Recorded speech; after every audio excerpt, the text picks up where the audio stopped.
short break. Please welcome Cathy Evans. Now, Cathy Evans is the Chief Executive of Children England. Their mission is to change the world for England's children by harnessing the energy, ingenuity and expertise of the voluntary organisations that work on their behalf. Welcome, Cathy. I'll hand over to you. Thank you, Joe. I can still see Joe there, but not myself. I don't know whether everyone can see me. Is that? Yeah, we can see you. Okay, good. I've got some presentation to go through, and I'm so struck and mine's still whirring by everything I've heard so far.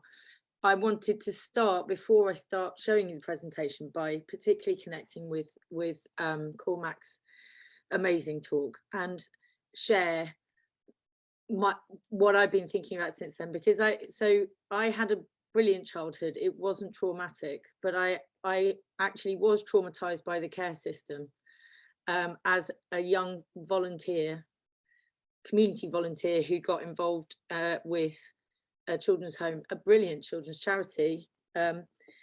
It founded my career, but I'll tell you the trauma. So the children's home that I started working at, a charitable one, which invited and encouraged community involvement, and I didn't become involved because I lived in the community. I chose to go there and become a full-time volunteer for love, not for money. And I got what would now be called trauma-informed training that founded my insights for the whole career. It was a place where I was told, as a volunteer, everyone as volunteers, managers, carers, teachers, therapists, the primary job here for all of us is to ensure that these children feel loved. It's not a technical job, first and foremost, although some people were very specialist. So that was the beginning of it, and I experienced it and saw it in action.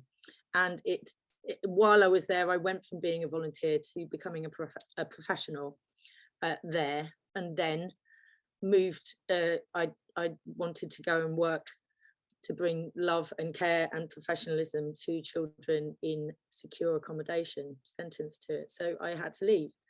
And there was one boy there with whom I developed a particularly strong bond.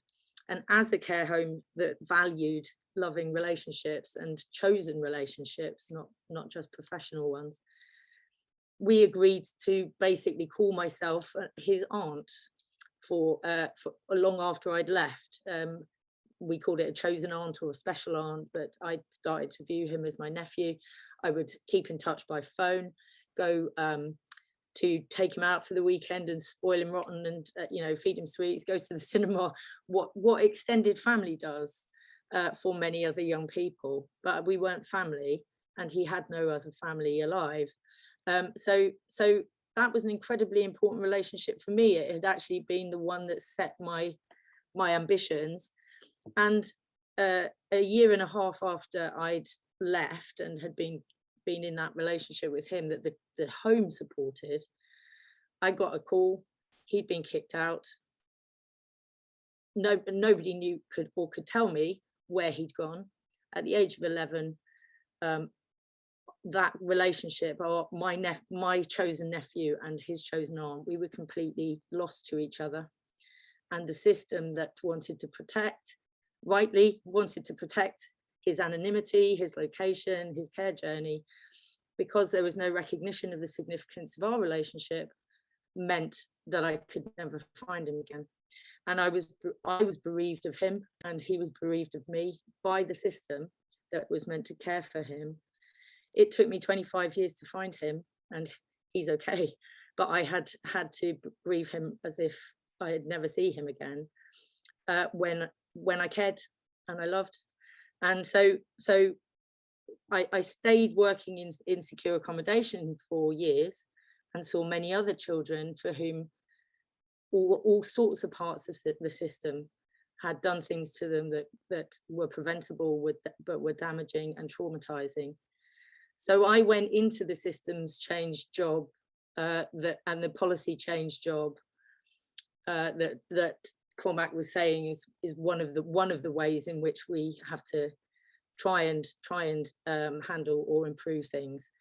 not because I thought it's a better way to do it than being involved with people as human beings, but because I wanted to take my insights from the young people that I'd learned so much from into systems so that they could be changed in order to make loving relationships and a child-centered world possible.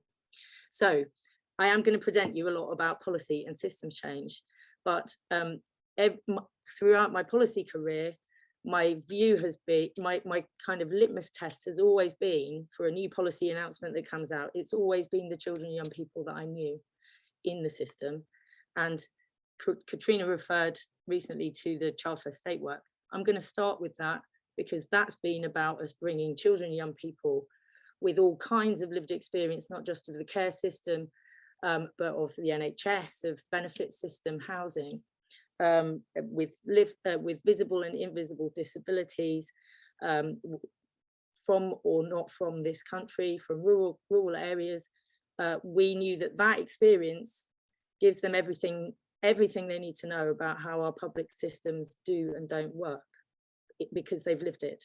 So we got them all together and then asked them to tell us what would make it better and what to keep. So I'm going to do a screen share that. I'm one of the less technical people you'll ever be hearing a talk from, so bear with me. Let me put this on slideshow. You may or may not have seen our beautiful tree, our Child First State tree. Some people find this in itself a really useful expression of how things interconnect. We love the word interdependence too, and I'll show you a slide in a bit which shows you how we've used it in policy and system change. But we wanted to go back to the last big societal rethink about how our collective systems should work for people who are experiencing abject poverty, life-threatening health, and the inability to pay for it in a privatized world.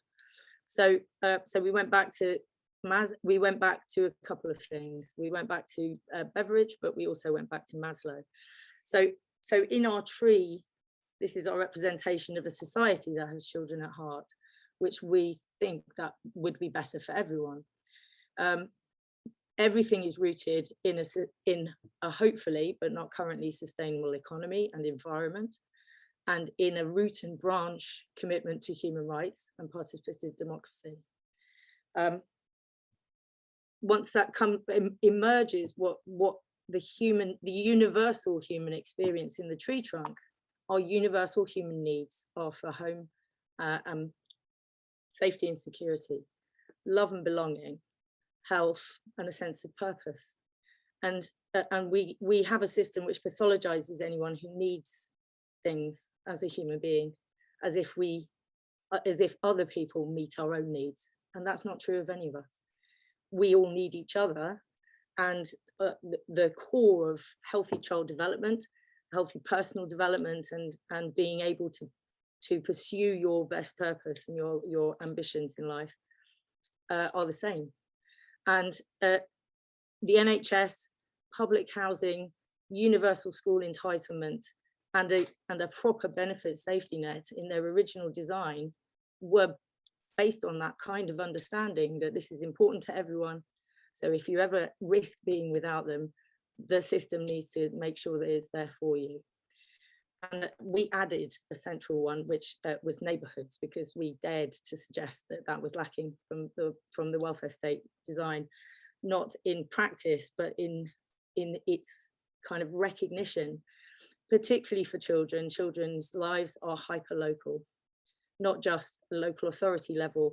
For many children to know that their corporate parent, as it's called, is the local authority, is at a scale that already makes it impersonal.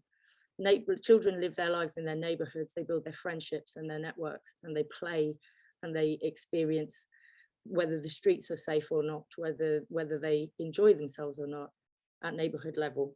So I can't tell you everything that the young people did. It's been 2 years of work. They have made me cry, they have inspired me.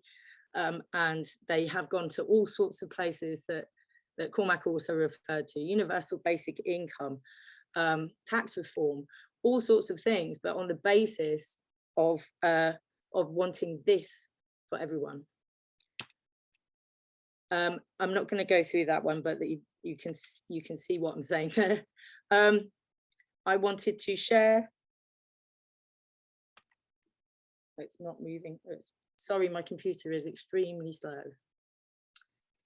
What young people chose to do with their research and their ideas was not to come up with a big national system blueprint and think that the answer lies in Whitehall and the law, but to create a set of principles and values and approaches that they located the primary place where change has to happen, not just for children in or needing care or at risk of needing care, but for a better NHS and for better practice in supporting people who do need financial support, decent housing systems that are non-stigmatizing and habitable. All of that change has to really happen locally, and it has to happen co-productively. There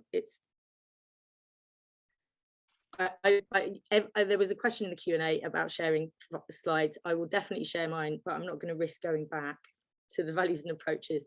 The words in there that I would emphasize are that include mutuality and neighborliness, love and rights and entitlements, starting in community, understanding that everyone has something to give and everyone has needs that everyone can help meet. The young people designed their own research, and they asked other young people what they would wish for future generations. There's a lot here, and much more that we also got. But one of the ones that I often draw people to, my one wish for the next generation is to embrace each other's individualism, because we're all unique. And it came with an addendum that says, and that's what makes us all the same.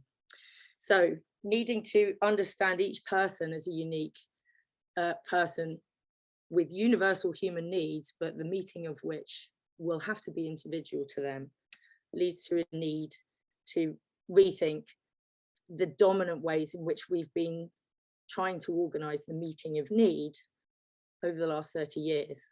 And this is going so slow, but the next slide is about new public management, because I would love to simply say, can we make sure that we strengthen human relationships in local areas? And that should start now, and we should learn from the places that have been doing it.